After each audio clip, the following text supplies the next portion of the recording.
The air hitting Jack Williams' face as he stepped out of the private car was heavy, hot, and thick with the scent of spices and exhaust. It was a chaotic, sensory explosion, a complete reversal from the cold, calculated silence of London. The noise of Cairo's traffic, an insistent, honking symphony, washed over the street outside the modern bank building. "Well, William," Ava Wells said, adjusting the strap of her shoulder bag, the small weight of cipher a constant presence against her shoulder. She wore a light, tailored cotton suit that looked perfectly suited to the heat, a sharp contrast to Jack's predictable black attire. "Looks like we traded gray skies and political treason for blue skies, and what did the brief call it? A 7-year-old financial ghost." Jack didn't acknowledge the heat or the comment, his calm, expressive eyes already cataloging the street vendors and the security measures of the bank's entrance. "A ghost who still seems to have access to her account. That's not a ghost, Ava. That's fraud. Fraud with an Oscar-worthy backstory," Ava countered, a hint of playful judgment in her voice. "A wife fakes her death, gets a clean break, and the husband spends 7 years sending her a monthly love letter in the form of a bank transfer. It's tragic, it's melodramatic, and I guarantee the new girlfriend is behind it." Jack paused, waiting for a break in the pedestrian flow. "The sister is higher on my list. The sister wanted the heirloom. The girlfriend wants a future. But the dead wife still had the only active password, or the husband thinks she did. We start with the husband." As they crossed the street, a muezzin's voice began to ring out, the azan, call to prayer, echoing with profound, beautiful clarity across the rooftops of the Zamalek district. Ava stopped, tilting her head back slightly. "Hear that?" she murmured, the usual playful sharpness in her voice momentarily replaced by genuine appreciation. "London gives you sirens and traffic rage. Cairo gives you a moment of pure, beautiful peace right in the middle of all this chaos. It's almost grounding, isn't it?" Jack glanced up, his gaze sweeping the ancient minarets that pierced the blue sky. "It's effective. Now focus, Wells. Our client is waiting." Ava flashed him a quick, knowing smirk. "Always leading the way, soldier." They found Kareem El-Sayed in a luxurious, but intensely silent, high-rise apartment overlooking the Nile. Kareem was a man defined by wealth and grief. His tailored linen suit hung slightly loose on his frame, and deep, permanent shadows lived under his eyes. He didn't bother with small talk. He just gestured toward his laptop, which displayed a stark, minimalist email client. "I still write to her," Kareem said, his voice raw, struggling to control the shame and sadness. "Every month for 7 years. Amina's email. I know it's inactive, but it's my way of keeping her close. Since the accident." He explained the circumstances of her supposed death. A late-night drive near Alexandria, heavy rain, the car skidding off the road and plunging into a remote canal. The car was recovered months later, but the body was never found. The court had declared her legally deceased 2 years later. "I thought she was safe," Kareem continued, rubbing his hands over his face, a gesture of profound distress. "I thought the grief would kill me, but I kept doing what I promised.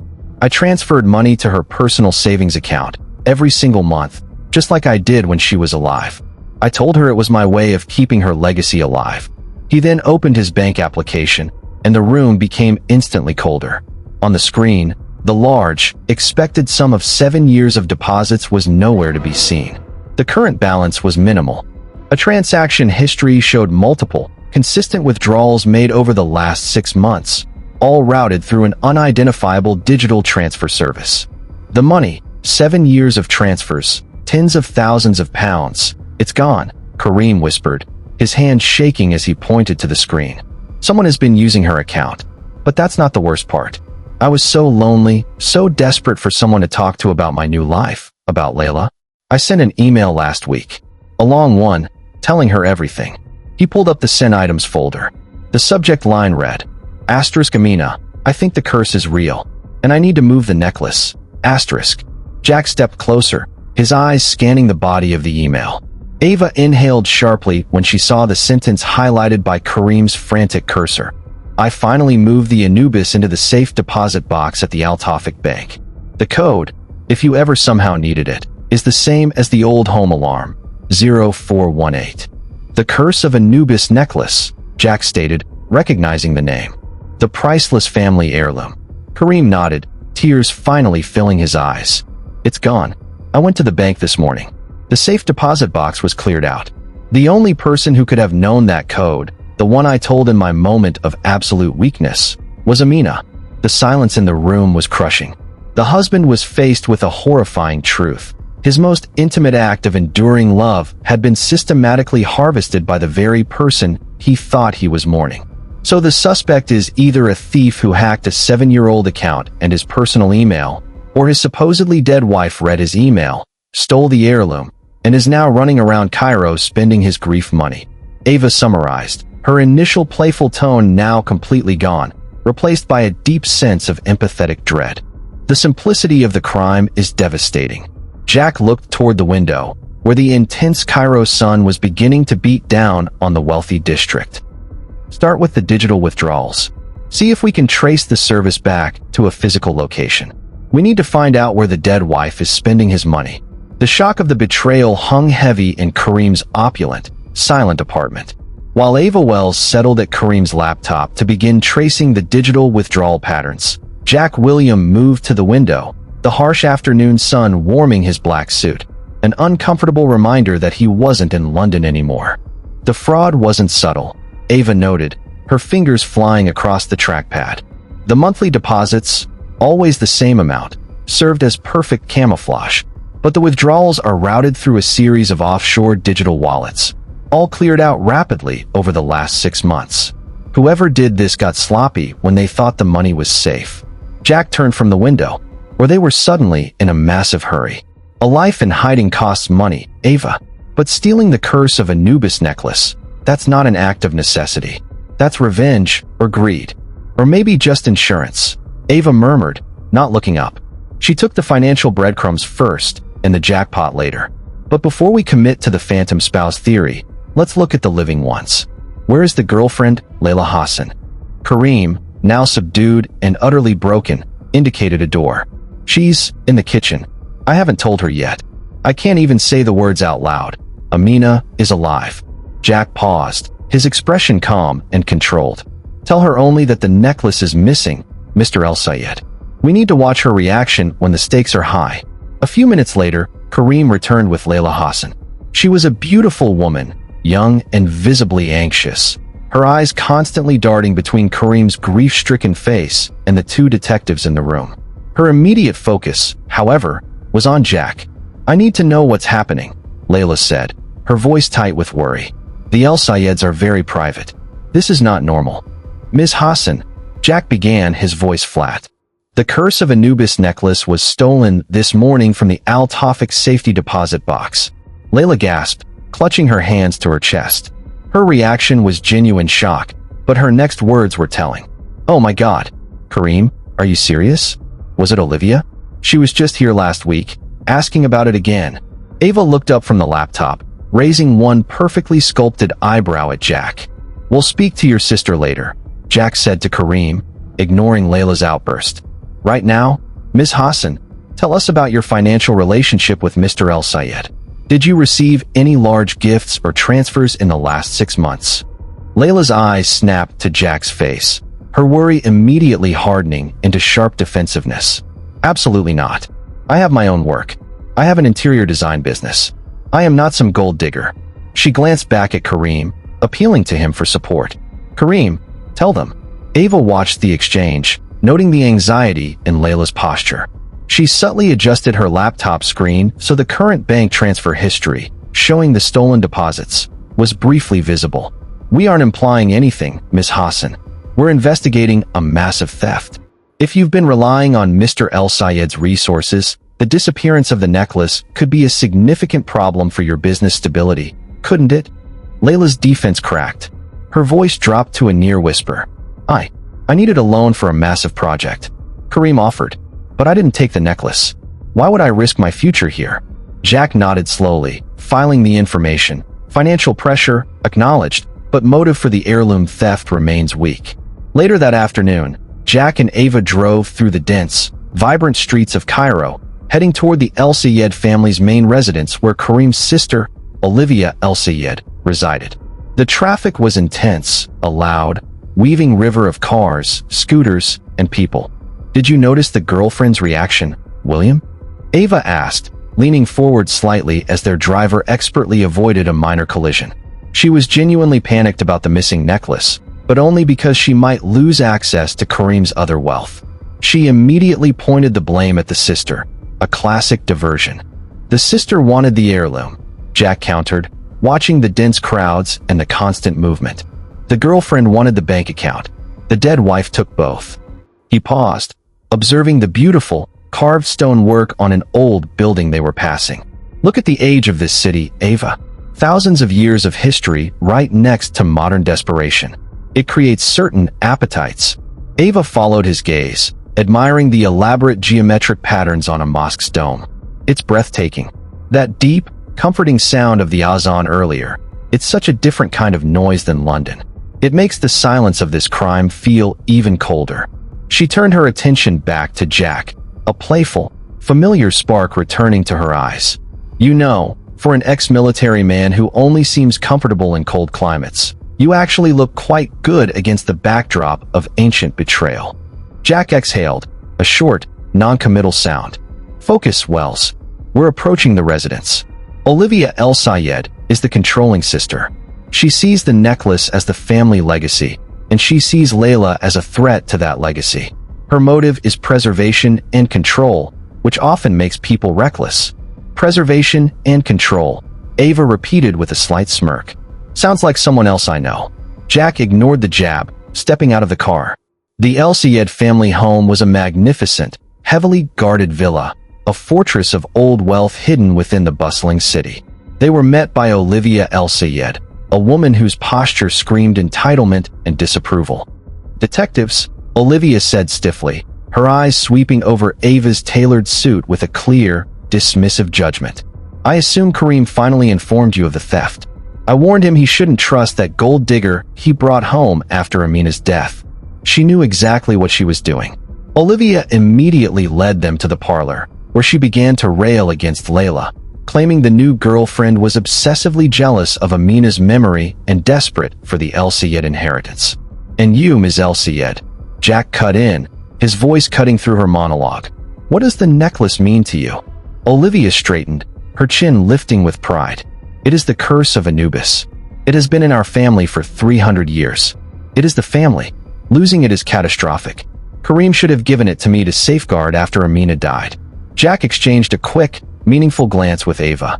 Olivia had provided a strong motive. She felt entitled to the object and had a clear opportunity to know the safe location. The next move was to find out if she had known the secret safe code 0418, the one only Kareem and the dead wife were supposed to know. The tension inside the luxurious El Sayed villa was thick enough to cut. Olivia El Sayed, Kareem's sister, continued to assert her entitlement to the missing curse of Anubis necklace, framing her desire as a protective mission against her brother's poor judgment in dating Layla Hassan. "You don't understand our culture, detective," Olivia said, leading Jack and Ava through the ornate hallway back towards the main entrance. "That necklace wasn't just gold. It carried the family's honor. It should have been with me, safe, not left to the whims of a man still grieving a wife who drowned herself in a canal." "You said you warned Kareem about the safe box security," Jack observed, his voice calm, but his eyes intensely focused on Olivia's face. "Did he ever tell you the 4-digit code, 0418? Olivia paused, placing a perfectly manicured hand on the door frame. She gave Jack a long, assessing look, one that clearly registered his athletic build and disciplined stance, before answering. "Kareem is not a man who shares personal details, especially financial ones. But I knew the alarm code for his old home. Every child in this family did. It was a family constant." She then turned her full attention to Jack, stepping subtly closer. "You seem like a man who understands constant security, Detective William. A man who understands value." She ran a deliberate, slow glance from the knot of his red tie down to his posture. "Perhaps we could discuss Cairo's security vulnerabilities over a quiet dinner? Without all this drama." Ava, who had been focused on her phone, suddenly cleared her throat, a sharp, distinct sound that cut through the hallway. Ahem. She didn't look up, but the set of her jaw tightened. Maybe you should try prioritizing the stolen ancient artifact over a dinner invitation, Ms. Elsa yet. Some of us actually work for a living. Jack's eyes briefly flickered to Ava. He gave a tiny, nearly imperceptible smirk, a flash of amusement that was gone before Olivia could register it, but which Ava caught instantly. He then met Olivia's gaze, his own eyes calm and utterly impenetrable. My dinner priority is the case, Ms. Elsa Yed, Jack stated, his voice flat and professional, giving Olivia no encouragement. Now, we need to visit the bank's safe deposit facility. We'll be in touch. Later that afternoon, Jack and Ava arrived at the Altoffic Bank. The head of security granted them access to the private vault area, a small, windowless room where the air was noticeably cool and metallic. They stood before the now-empty deposit box that had housed the curse of Anubis necklace. The box showed no signs of forced entry, confirming that the thief had used the code provided in Kareem's email, 0418. Ava crouched down, running a fiber optic light along the edge of the box. No Jimmy marks, no scratches. The thief was either Amina or someone she gave the code to. Now, let's see what they left us. Jack put on gloves and gently ran his fingers along the interior of the box. It's clean. No smudges, no prints. They were professional. Ava pointed to the back corner of the box where the light caught a minute sparkle. Not completely professional. Look, tucked into the crease, almost invisible, was a single, fine silver hair. A hair, Jack murmured. Long, not short. Silver gray. Not Amina's dark hair, and not Kareem's. But it matches the general hair color of Olivia, Elle said. Ava finished, her voice tight with professional focus, though the residual annoyance from the earlier confrontation colored her tone. The sister who was obsessed with its lineage and felt entitled to it. She could have known the old alarm code, 0418, that Kareem used, and the silver hair could be hers. She had the access, the knowledge, and the entitlement. Jack placed the hair sample into a sterile evidence bag. A perfect red herring. A crime of opportunity disguised as a digital hack. But how did she get access to the account withdrawals? That's where the fun starts, Ava said, standing up and pulling out a specialized tablet. I backtraced the digital wallet service used for the withdrawals. It wasn't a sophisticated, offshore hack. It was a common local payment gateway often used by travel agencies and luxury goods importers. Ava tapped the tablet screen, bringing up a map of Cairo. The withdrawal pattern didn't point to a single residential address, but to 3 specific businesses that accepted that unique digital wallet service. A high-end women's leather goods boutique in Heliopolis, a rare spice and tea importer in Khan el-Khalili Market, and a small, exclusive travel agency specializing in Red Sea dive trips. The Heliopolis boutique is known for expensive bags, Ava noted. The spice shop is a bizarre choice. And the travel agency is highly specific. Why pay a small travel agent with a complex digital wallet system, unless you were trying to make a large, non-refundable purchase? Jack took the tablet, his eyes scanning the 3 points on the map. The spice shop is a distraction. The boutique is a likely purchase. But the travel agency, that's the key. Someone needed to leave Cairo in a hurry, and they wanted a booking that couldn't be easily traced. Later that evening, Jack and Ava returned to the apartment, sitting across from each other in the living room. Whiskey, now fully recovered from the long flight, let out a large, heavy sigh from his spot beneath the table, his tail thumping softly against the rug. Cypher, meanwhile, was sitting silently on a high bookshelf, supervising the entire operation. Ava frowned at the tablet. I ran a deeper search on Olivia's emails. Nothing about the money, nothing about Amina being alive. But I found a strange encrypted text chain between Olivia and an unknown number just before the necklace theft. What was the content? Jack asked, cleaning his glasses with a focused, almost mechanical intensity. Ava leaned forward, her expression turning suspicious. It's heavily encrypted, but I managed to recover 4 phrases. The family must be protected, don't be a fool, the time is now, and the silver piece. Jack stopped cleaning his glasses. He looked at the silver hair sample resting on the table next to the tablet. The silver hair, the silver piece. She definitely had involvement with the physical theft, or she directed it. She knew the code, she wanted the heirloom, and she was in communication with someone. Ava let out a soft, low chuckle, leaning back in her chair, a tired yet satisfied expression on her face.